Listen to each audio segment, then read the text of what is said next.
This is the news update on AFRICUNIA TV, bringing you updates from the African scene, the foreign scene, and the world of sports. My name is Deborah Ezeh, and we start off in Tunisia, where more than 5,000 demonstrators held a show of support throughout Tunisia for President Kais Saied, whose power grab has stirred controversy in the birthplace of the Arab Spring.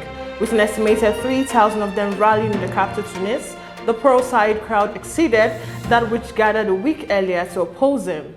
The people want dissolution of parliament. We are all Kais Saied, we are all Tunisia, chanted the crowd gathered on Bourguiba Avenue, the main thoroughfare in the central Tunis. And in Chad, a peaceful demonstration in Chad's capital city was dispersed by police, leading to dozens of protesters being injured. 15 minutes after the beginning of the march, videos showing panicked crowds running from the scene as police began to use tear gas grenades against protesters. And in DR Congo, Congolese President Félix Tshisekedi has called for a frank judicial collaboration in the case of sexual violence committed by WHO agents in the Democratic Republic of Congo during the response to the Ebola epidemic. The President of the Republic has called for a frank collaboration on the judicial level between national authorities and international bodies that will be responsible for shedding light on the case. And we move to South Africa, where South Africa is among a number of African countries that have been red-listed by the United Kingdom, meaning travel from the countries is suspended. The red list placement means people in the UK are banned from traveling to South Africa. It also means anyone traveling from Britain to South Africa faces a mandatory 10-day quarantine when returning home, even if they are fully vaccinated and test negative for coronavirus.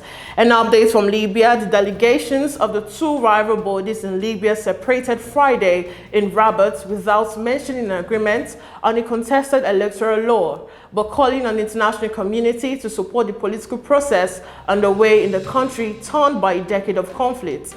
Libya is trying to emerge from a decade of violence since the fall of Muammar Gaddafi regime in 2011, a chaos marked in recent years by the existence of rival powers in the east and west. And we move to Nigeria with the killing of 4 persons in Kasel village of Zanzon, Qatar Local Government Council, Kaduna State. The death toll in recent attack in the state has risen from 36 to 40. The Commissioner for Internal Security and Home Affairs, Samuel Aruwan, in a statement yesterday, disclosed that 2 bodies were discovered in Kesero village, while the other 2 were discovered in Ongwan Tilla. And still in Nigeria, the federal government on Sunday threw its weight behind moves by headsmen to sue southern governors over the anti-open grazing bill they recently signed into law. The Special Assistant to Media to the Attorney General of the Federation and Minister of Justice, Dr. Umar Gwendu, who disclosed this in an interview, said Nigerians whose rights had been violated could go to court to seek protection. And we move to the foreign scene, where Singapore's parliament is debating controversial legislation that the government says is necessary to counter alleged foreign interference, but opposition parties, right groups, social media platforms, and other worry is too broad in scope. The so-called Foreign Interference Countermeasures Act (FICA) was first tabled last month and is likely to be passed since the ruling People's Action Party has all but 10 of the 63 or 93 seats in Parliament. And on the sports scene, Super Eagles coach Gernot Rohr arrived on Lagos on Saturday to set the tone for his team's preparations for the Qatar 2022 World Cup qualifying doubleheader against the Central African Republic. Nigeria will host CAR in Lagos on Thursday and then travel to Douala, Cameroon for the reverse fixture, which holds on October 10th. According to team officials, the players were expected to start arriving in Lagos yesterday and today after their weekend matches in Europe.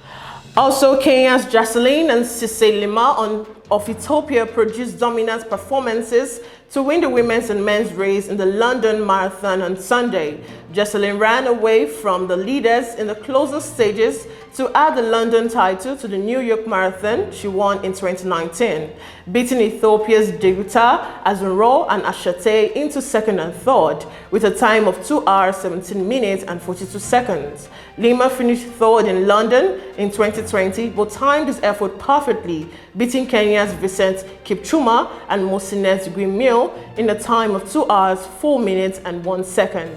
And Mohamed Salah is performing at a higher level than anyone else in Europe right now, and Liverpool must tie him down to a new contract or risks losing him, according to Jepkosgei. Salah's sensational solo goal was the highlight of Liverpool's thrilling 2-2 draw with Manchester City at Anfield. And last but not the least, Paris Saint-Germain suffered their fourth defeat of the season when they were beaten 2-0 at Rennes on Sunday. Rennes won thanks to goal by Gaten Laborde and Flavien Tegs. Either side of the interval to end PSG's 8-game winning rule in the league and inflict their first away defeat in the competition for 8 months. And that's the news update. Don't forget to stay updated and connected with our news and programs. You can download the Join Team and Pangram app on your mobile devices from Google Play Store and the App Store. Also, you can visit our website on AFRICUNIA TV to catch up with us. Once again, I'm Deborah Ezeh. Bye for now.